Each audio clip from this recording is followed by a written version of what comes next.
यह एक लड़के रोहन और उसके विचित्र दोस्त की कहानी है जो एक एलियन था। दोनों में बड़ी गहरी मित्रता थी। वह दोनों एक दिन उसे आसमान से गिरते हुए मिला। रोहन ने उसकी सहायता करी, उसकी जान बचाई। दोनों के बीच बहुत गहरी मित्रता थी। वो दोनों एक दूसरे के बिना एक पल भी नहीं रह सकते थे। रोहन ने उसे एलियन का नाम रखा। वह उसे प्यार से टेंगना बुलाता था। टेंगना बहुत ही अच्छा एलियन था, परंतु कुछ समय पश्चात वह अजीब सी हरकतें करने लग गया। वह सबके साथ पहले अच्छा रहता था, लेकिन बाद में वह सबके साथ बहुत बुरा व्यवहार करने लगा। वह सब लोगों को मारता, सबको परेशान करने लगा था। रोहन उसकी इन्हीं हरकतों से बहुत परेशान हो चुका था। सब लोग रोहन को बोलते, ये तुम्हारा दोस्त है टेंगना, जो सबको परेशान करता है, यह सबको मारता है। रोहन ने फिर तय किया कि टेंगना को वह उसकी दुनिया में वापस छोड़ आएगा, क्योंकि टेंगना मानव दुनिया का नहीं था, वह एलियन था। टेंगना को जब पता चला कि रोहन उसे वापस छोड़ने की बात कर रहा है, तो टेंगना को उसकी गलती का एहसास हुआ। टेंगना उससे माफ़ी मांगने लगा और रोहन को कहने लगा, मैं तुम्हारे बिना नहीं रह सकता, मुझे मत छोड़ो, नहीं जाओ वापस। परंतु रोहन जानता था कि यह फिर से अपनी हरकतों से सभी लोगों को परेशान करेगा, क्योंकि यह टेंगना इस दुनिया का नहीं है। रोहन उसे उसकी दुनिया में वापस छोड़ाता है तो टेंगना रोने लगता है, परंतु रोहन ने कठोर दिल करके उसे छोड़ना ही निश्चित समझा। उसकी दुनिया में जाकर टेंगना खुश नहीं था, परंतु वह मानव दुनिया में रहकर भी लोगों की परेशानी का कारण बनता। टेंगना और रोहन की कहानी हमेशा के लिए लोगों को याद रहेगी। एक दिन रोहन बैठा था, वह उसके टेंगना दोस्त और उसके पुरानी यादों को याद कर रहा था। वह रोहन बहुत ही मन से उदास था, परंतु वह जानता था कि टेंगना इस दुनिया का नहीं है। किसी को रोहन उसे उसकी दुनिया में छोड़कर आ गया, परंतु इस बात का रोहन को भी बहुत बुरा लगा कि टेंगना उसके साथ नहीं रहा है। टेंगना की याद रोहन को भी बहुत सताती, क्योंकि उन दोनों के बीच में बहुत गहरी मित्रता हो गई थी। इसीलिए वह भी उसे बिछड़ने के बाद खुश नहीं था। रोहन फिर सोचता, अब वह उसकी दुनिया में खुश रहेगा और मैं उसके बिना भी खुश रह सकता हूँ, क्योंकि टेंगना मेरे साथ तो अच्छा था, परंतु वह लोगों के साथ वह बुरा व्यवहार करता था। रोहन अब टेंगना की यादों के साथ ही खुश था, और रोहन जैसी मित्रता दुनिया में कहीं भी नहीं होगी, क्योंकि एक एलियन और एक मानव होकर दोनों के भावों को, दोनों की भावनाओं को समझते थे, दोनों की परिस्थितियों को समझते थे, एक दूसरे का ध्यान रखते थे। गांव के छोर पर मिट्टी की कच्ची झोंपड़ी में गोपाल नाम का एक गरीब आदमी रहता था। उसके पास न खेत थे न मवेशी, बस एक पुरानी लकड़ी की चक्की थी जो उसके पिता के ज़माने की थी। उसी चक्की से वो अनाज पीसकर 2 वक्त की रोटी जुटाता था। गोपाल की पत्नी सीता और उसका छोटा बेटा मोहन, यही उसका छोटा सा संसार था। उस सुबह सूरज की हल्की किरणें जब झोपड़ी की टूटी खिड़की से अंदर आईं, तो गोपाल ने देखा घर में कुछ नहीं बचा था, न आटा, न अनाज, न पैसे। सीता धीरे से बोली, गोपाल, आज तो चक्की में डालने को भी कुछ नहीं है, बच्चे को क्या खिलाएंगे? गोपाल चुप रहा। उसकी आंखों में बेबसी थी। बाहर हल्की हवा चल रही थी। कहीं दूर से मंदिर की घंटी की आवाज़ आई। गोपाल ने आसमान की ओर देखा और बोला, हे भगवान, अब क्या करूं? इतनी मेहनत के बाद भी पेट भर रोटी नसीब नहीं। रात आई तो गोपाल थक कर सो गया। नींद में उसने एक अजीब सपना देखा। उजाले में नहाई एक देवी उसके सामने खड़ी थी। देवी मुस्कुराई और बोली, गोपाल, तेरी मेहनत सच्ची है।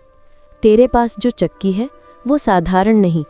बस जब तू बोलेगा चक्की चक्की नमक निकाल, तो ये नमक निकालेगी, और जब बोलेगा चक्की चक्की रुक जा, तो रुक जाएगी। धीरे धीरे देवी का स्वर हवा में घुल गया और गोपाल की आंख खुली। वो पसीने में लथपथ था। बाहर अंधेरा था, बस दिए की लौ टिमटिमा रही थी। सुबह होते ही उसने चक्की के पास जाकर कहा, चलो देख लेते हैं, चक्की चक्की नमक निकाल। थोड़ी देर सन्नाटा, फिर अचानक चक्की से हल्की आवाज़, घर घर, और सफ़ेद चमकीला नमक निकलने लगा। गोपाल की आंखें फटी की फटी रह गईं। वो खुशी से चिल्लाया, सीता, अरे देख, चक्की नमक निकाल रही है। सच में देवी ने आशीर्वाद दिया है। पृष्ठभूमि में उत्साहजनक संगीत। सीता और मोहन दौड़ कर आते हैं। सीता हैरानी से बोली, अरे वारे भगवान, अब तो हमारा जीवन सुधर जाएगा। मोहन हंसते हुए बोला, अम्मा, अब मैं नमक की मिठाई बनवाऊंगा। सब हंसने लगे। हवा में खुशियों की गूंज थी। गोपाल उस दिन से गांव वालों को नमक बांटने लगा। किसी के घर में खाना नहीं था तो गोपाल दे आता, किसी की बेटी की शादी थी तो नमक का तोहफा भेज देता। लोग कहते, देखो गोपाल अब कितना भला हो गया है, भगवान ने सच में उसकी सुन ली। पर उसी गांव में एक पड़ोसी थी, चुन्नी। वो लालची और ईर्ष्यालु थी। जब उसने देखा कि गोपाल बिना मेहनत के इतना खुशहाल हो गया है तो उसकी आंखों में जलन भर गई। एक रात उसने धीरे धीरे गोपाल की झोंपड़ी में कदम रखे।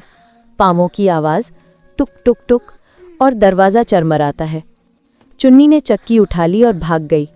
सुबह जब गोपाल उठा, चक्की गायब थी। सीता ने घबराकर कहा, गोपाल, हमारी चक्की।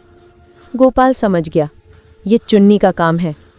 उधर चुन्नी ने घर में जाकर दरवाज़ा बंद किया और मुस्कुराकर बोली, अब मैं भी अमीर बन जाऊंगी। उसने कहा, चक्की चक्की नमक निकाल। घर घर चक्की चलने लगी, नमक निकलने लगा। वो हंसने लगी, अरे वाह, अब तो मैं धनी बन गई। लेकिन थोड़ी देर बाद जब चक्की रुकने का नाम नहीं ले रही थी तो वो घबरा गई।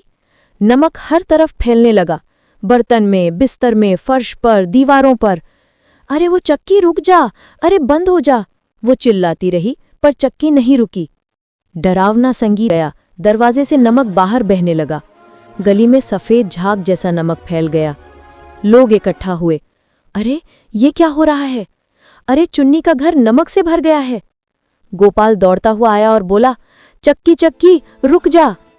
और जैसे ही उसके शब्द गूंजे, चक्की शांत हो गई, हवा थम गई, बस सन्नाटा। गोपाल ने चुपचाप चक्की उठाई।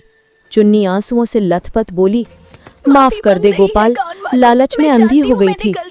गोपाल ने कहा, लालच से कोई सुख नहीं मिलता चुन्नी, मेहनत का सुख ही सच्चा सुख है। धीरे धीरे संगीत फिर से मधुर होता है।